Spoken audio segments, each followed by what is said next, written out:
চট্টগ্রাম আঞ্চলিক নির্বাচন অফিসে সেবা পেতে অভিযোগ দীর্ঘদিনের। জাতীয় পরিচয়পত্র সংশোধনে অনিয়ম এবং ঘুষ লেনদেনের অভিযোগ উঠেছে বারবার। অভিযোগ রয়েছে একটি পরিচয়পত্র সংশোধন করতে গেলে উপজেলা থেকে জেলা, জেলা থেকে বিভাগ, শেষে আঞ্চলিক নির্বাচন অফিসে এসেও শুরু হয় নতুন হয়রানি।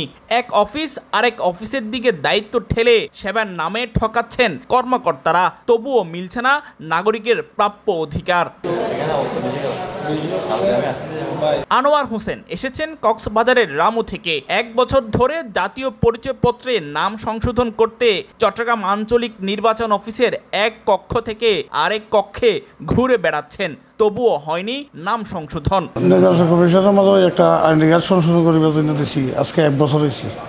আমি গেছিলাম প্রথম এলাম এই রুমে, তারপরে গেছিলাম ওই দ্বিতীয় রুম।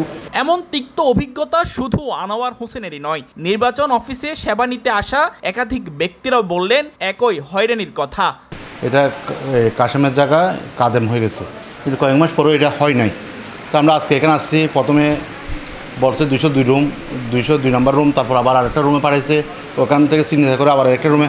আমরা এটা ডিজিটাল বাংলাদেশ নামে শুনতেছি, কিন্তু কাজে পাচ্ছি না, কোনো অফিসিয়াল সুযোগ সুবিধা পাচ্ছি না, বঞ্চিত হচ্ছি যেখানে যাচ্ছি।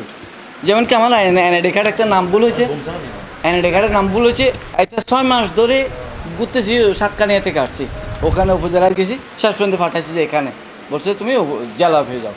এমন অভিযোগের ভিত্তিতে আজ দুপুরে নির্বাচন অফিসে অভিযান চালিয়েছেন দুদক চট্টগ্রামের সহকারী পরিচালক ইমরান হোসেন জানান, 6 জন গ্রাহকের কাছ থেকে হয়রানির অভিযোগ পেয়ে এই অভিযান চালিয়েছেন।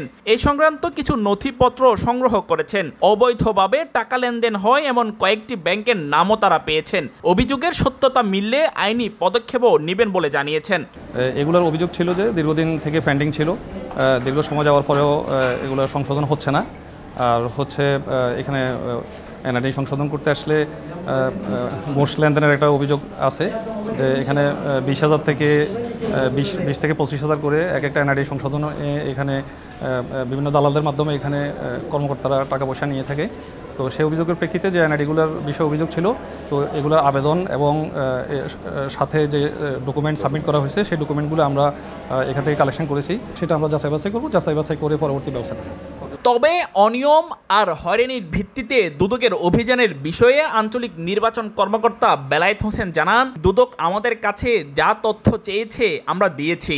আমার কার্যালয়ে কোনো কর্মকর্তা অনিয়মের সঙ্গে জড়িত থাকলে তাদের বিরুদ্ধে ব্যবস্থা নিব। ওনারা বলছে যে 4টা অভিযোগ আছে, এই 4টা বিষয়ে ওনারা তথ্যের জন্য আসছেন। আমরা সেই তথ্য দিয়ে ওনাদেরকে সহযোগিতা করেছি।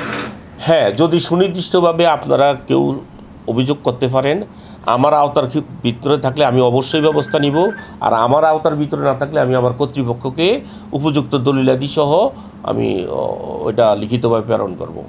দুদকের অভিযানের পর নির্বাচন অফিসে সেবা পেতে হয়রানি কমে আসতে পারে বলে প্রত্যাশা সেবা গ্রহীতাদের। আব্দুর রহমান ইমন, বাংলাধারা, চট্টগ্রাম।